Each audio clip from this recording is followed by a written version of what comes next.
ಕರ್ನಾಟಕ ರಾಜ್ಯ ಹಸಿರು ಕ್ರಾಂತಿ ರೈತ ಸಂಘ ಬಾದಾಮಿ ರೈತರಿಗೆ ರೈತರಿಗಾಗಿ ರೈತರಿಗೋಸ್ಕರ ಎನ್ನುವ ನುಡಿಯೊಂದಿಗೆ ಸಂಘದ ಹೆಜ್ಜೆ.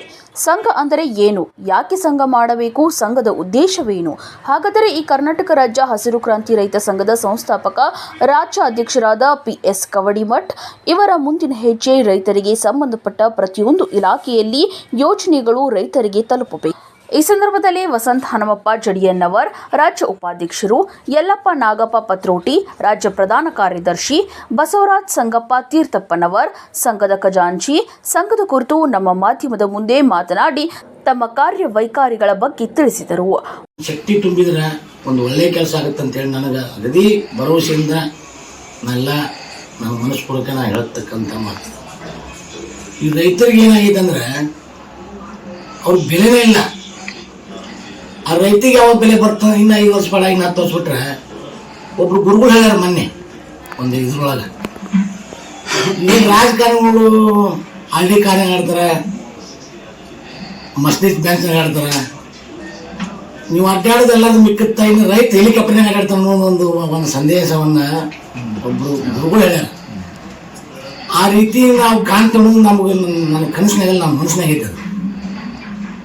ಅದ ರೈತರ ಏನಾಗೈತೆ ಅಂದ್ರೆ ಈ ಸಂಘಕ್ಕೆ ಒಂದು ಹಿಂದೆ ಬೆಂಬಲವಾಗಿ ಎಲ್ಲ ರೈತರು ಅವರು ಇವರು ಅನ್ನೋದೇ, ನಾ ದೊಡ್ಡ ರೈತ, ನಾ ಸಣ್ಣ ರೈತ, ನಾ ಬಡವ, ನಾ ಶ್ರೀಮಂತ ಅಲ್ಲಾರ್ದನ ಎಲ್ಲ ರೈತರು ಕೊಟ್ಟರು ಕೈ ಜೋಡಿಸ್ಬಿಟ್ರೆ ಇದೊಂದು ದೊಡ್ಡ ಶಕ್ತಿ ಆಗತ್ತೆ. ಈ ಶಕ್ತಿ ಆದ್ರೆ ನಮಗಲ್ಲ. ರಾಜ್ಯ ಹಸಿರು ಕ್ರಾಂತಿ ಸಂಘ ಬಾದಾಮಿ ಇದು ಒಂದು ಹುಟ್ಟಲಿಕ್ಕೆ ಮುಖ್ಯ ಕಾರಣ ಕೊಪ್ಪಳದ ಗವಿಸಿದ್ದೇಶ್ವರ ಮಠದ ಅಪ್ಪಾಜಿ ಅವ್ರದ್ದು.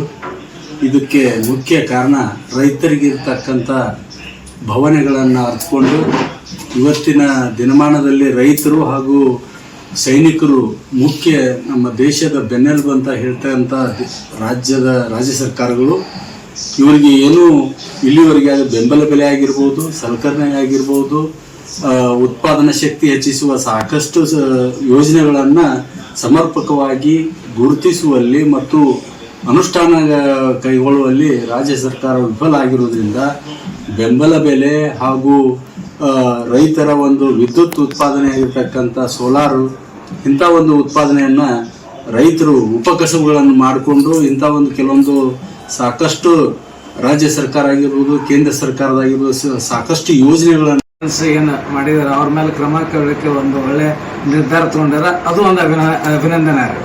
ಆದ್ರೆ ಸಮಂಜಸವಾಗಿ ರೈತರಿಗೆ ಯಾವ ರೀತಿ ಕೊಡಬೇಕಾಗಿತ್ತು ಅಂದ್ರೆ ಉತ್ಪಾದನೆಯಲ್ಲಿ ಆಗಿರ್ಬೋದು, ಬೆಳೆ ಸಂಗ್ರಹದಲ್ಲಿ ಆಗಿರ್ಬೋದು, ಆಮೇಲೆ ನಿಖರವಾದ ರೇಟ್, ಮೊದಲ ರೇಟ್ ಇವತ್ತಿನ ದಿವಸ ಬೆಂಬಲ ಬೆಲೆ ಶೇಂಗಾ ನೋಡ್ರಿ, ಈ ಶೇಂಗಾ ಸೀಸನ್ ಬರೋಕ್ಕಿಂತ ಮೊದಲು ಶೇಂಗಾದ ರೇಟ್ ಸಿಕ್ಕಾಪಟ್ಟೆ ಇತ್ತು. ಆದ್ರೆ ಇವತ್ತಿನ ದಿವಸ ಶೇಂಗಾ ರೇಟ್ ಇಲ್ವೇ ಇಲ್ಲ. ಹಸಿ ಶೇಂಗಾ ಹೊಲದಲ್ಲಿ ಕೇವಲ 1600. ಆಮೇಲೆ ಈ ಸ್ವಲ್ಪ ಒಣಗಿತ್ತಂದ್ರೆ ಅದಕ್ಕೆ 1800, 2000 ಈ ಥರ ಕೊಡ್ತಾರೆ. ಅದಕ್ಕೆ ಬೆಂಬಲ ಬೆಲೆ ಕೊಡಬೇಕು, ನಿಖರವಾದ ಬೆಲೆ ಫಿಕ್ಸ್ ಮಾಡಬೇಕು. ಯಾಕಂದ್ರೆ ಈ ರೀತಿ ವೇರಿಯೇಷನ್ ಆಗೋದ್ರಿಂದ ರೈತರ ಮೇಲೆ ಪರಿಣಾಮ ಆಗುತ್ತೆ. ಅವ ಸಾಲಗಾರನಾಗಿ ಮನೆಯವರಿಗೂ ಸಾಲಗಾರನಾಗಿ ಇರೋದು ಬೇಡ. ಅವನು ಬೇರೆ ಸಮಾಜಗತನ ತಾನೂ ಒಬ್ಬ ಸಮಾಜದ ಬೆಳಿಬೇಕು. ಅವನಿಗೆ ಒಂದು ಒಳ್ಳೆ ಬೇರೆ ಸಂಬಂಧಗಳ ಜೋಡಿ ಸಂಬಂಧ ಮಾಡ್ತಕ್ಕಂಥ, ಯಾಕಂದ್ರೆ ಈ ರೈತರಿಗೆ ನಮ್ಮ ಮಕ್ಕಳ ಅನುಕೂಲ ಕನ್ಯಾನ ಕೊಡುವಂಥವ್ರಿಗೆ ಅದೊಂದು ದೊಡ್ಡ. ದೇಶದಲ್ಲಿ ಸುಮಾರು 6000 ಚಿಲ್ಲರ ಹಳ್ಳಿಗಳದಾವ. ಈ ದೇಶಕ್ಕೆ ಸ್ವಾತಂತ್ರ್ಯ ಬರೋಕ್ಕಿಂತ ಮುಂಚಿತವಾಗಿ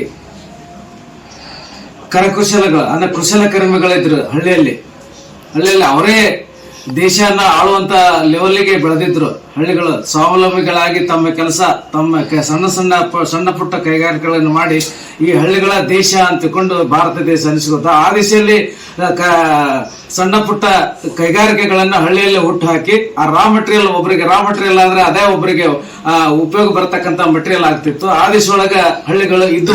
ಆದ್ರೆ ನಂತರ ಏನು ಸ್ವಾತಂತ್ರ್ಯ ಸಿಕ್ಕ ನಂತರ, ಈ ದೇಶಕ್ಕೆ ಸ್ವಾತಂತ್ರ್ಯ ಬಂದ ಮೇಲೆ ಆ ಹಳ್ಳಿಗಳ ಒಂದು ಇದನ್ನ ಕಸ್ಕೊಂಡು ಬೇರೆ ದೇಶದಿಂದ ಉಳಿಕೆದ ರಾ ಮಟೀರಿಯಲ್ ಅಂತ ತರ್ಸಾಕತ್ತಿದ್ರು. ಅದರಿಂದ ಹಳ್ಳಿಗಳ ಸ್ವಾವಲಂಬಿ ಆಗೋದನ್ನ ತಪ್ತು. ಅದಕ್ಕೆ ಇನ್ನು ಮೇಲಾದ್ರೂ ಕೂಡ ಈ ದೇಶ, ಈ ಸರ್ಕಾರಗಳು ಈ ಹಳ್ಳಿಗಳ ಸ್ವಾವಲಂಬ